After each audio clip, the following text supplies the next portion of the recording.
रात बहुत गहरी हो चुकी थी। ठंडी हवा गलियों में सन्नाटा घोल रही थी। शहर के बाहरी इलाके में एक पुरानी जर्जर सी झोपड़ी बिल्कुल खामोश खड़ी थी। उसी झोपड़ी में रहती थी शांति अम्मा, एक कचरा बिनने वाली बूढ़ी माँ, जिसका इस दुनिया में कोई अपना नहीं था।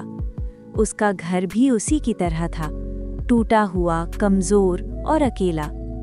सुबह की हल्की धूप अभी जमीन तक पूरी तरह उतरी भी नहीं थी कि शांति अम्मा रोज की तरह अपनी पुरानी बोरी उठाकर बाहर निकल पड़ी। दिन भर कूड़ा बिनना, शाम को कबाड़ी को बेच देना और रात को सूखी रोटी पानी से खा लेना, यही उसकी जिंदगी थी। उसे क्या पता था कि आज उसकी किस्मत बदलने वाली है। रेलवे लाइन के पास पड़े बड़े कचरे के ढेर के पास पहुंचते ही उसे एक अजीब सी आवाज़ सुनाई दी, बहुत धीमी, कमज़ोर, जैसे कोई रो रहा हो। पहले तो उसने सोचा शायद कोई बिल्ली का बच्चा होगा, लेकिन आवाज़ बार बार आ रही थी, दिल को चीर देने वाली। वो झुकी, कचरे के थैले हटाए, कुछ कागज़, एक पुराना गत्ता, और तभी उसकी उंगलियां किसी नरम चीज़ से टकराईं। शांति अम्मा का दिल थम सा गया। कचरे के बीच एक नवजात बच्चा पड़ा था, ठंड से कांपता हुआ, मिट्टी और धूल से सना हुआ।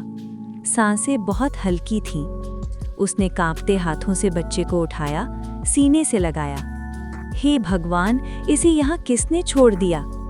बच्चा जैसे ही उसकी गोद में आया, धीरे धीरे शांत हो गया, जैसे माँ की गर्मी मिल गई हो। उस पल शांति अम्मा समझ गईं, ये बच्चा उसकी तन्हाई में भगवान का भेजा हुआ सहारा है। अगले दिन पूरा मोहल्ला जान गया, शांति अम्मा को कचरे में बच्चा मिला है। लोग पूछते, किसका होगा? इतना निर्दयी कौन होगा? लेकिन शांति अम्मा बस इतना कहती, जिसका भी था, अब ये मेरा बेटा है। उसने उसका नाम रखा मोहन और कहती, मोहन, तू ही मेरा सहारा है। समय गुजरता गया, मोहन बड़ा होने लगा। शांति अम्मा ने उसे स्कूल में डाला। मास्टर जी हरि प्रसाद ने फीस और किताबें खुद दिलवाईं। मोहन पढ़ाई में तेज था। सब कहते, अम्मा, तेरा बेटा एक दिन बहुत आगे जाएगा। और शांति अम्मा का सीना गर्व से भर जाता। लेकिन वक्त कभी एक जैसा नहीं रहता। मोहन शहर चला गया। कॉलेज, नौकरी, नई जिंदगी। शुरू में फ़ोन आते रहे, पैसे भी भेजता रहा।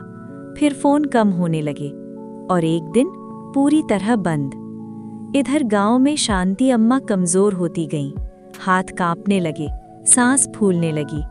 हर शाम वो दरवाजे पर बैठ जाती, रास्ते की ओर देखती हुई, आज मेरा बेटा आएगा। लोग समझाते, अम्मा, शहर के बच्चे बदल जाते हैं, लेकिन वो मुस्कुरा देती, नहीं, मेरा मोहन ऐसा नहीं है।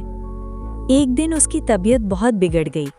पड़ोसी ने शहर फ़ोन किया, बेटा, अम्मा बहुत बीमार है, शायद आखिरी बार। मोहन भागता हुआ गांव पहुंचा, लेकिन देर हो चुकी थी। शांति अम्मा ने आंखें खोली, धीरे से मुस्कुराईं, आ गया मेरा बेटा।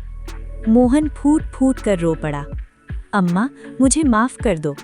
शांति अम्मा ने उसके सिर पर हाथ रखा, नहीं बेटा, माँ कभी अपने बच्चे से नाराज़ नहीं होती। और बस उसकी सांसें थम गईं। उस दिन मोहन समझ गया, जिस माँ ने उसे कचरे से उठाया वो उससे कुछ नहीं मांगती थी, सिवाय उसके लौट आने के। लेकिन कुछ रिश्तों में अगर देर हो जाए तो पछतावा ही आखिरी सच बन जाता है।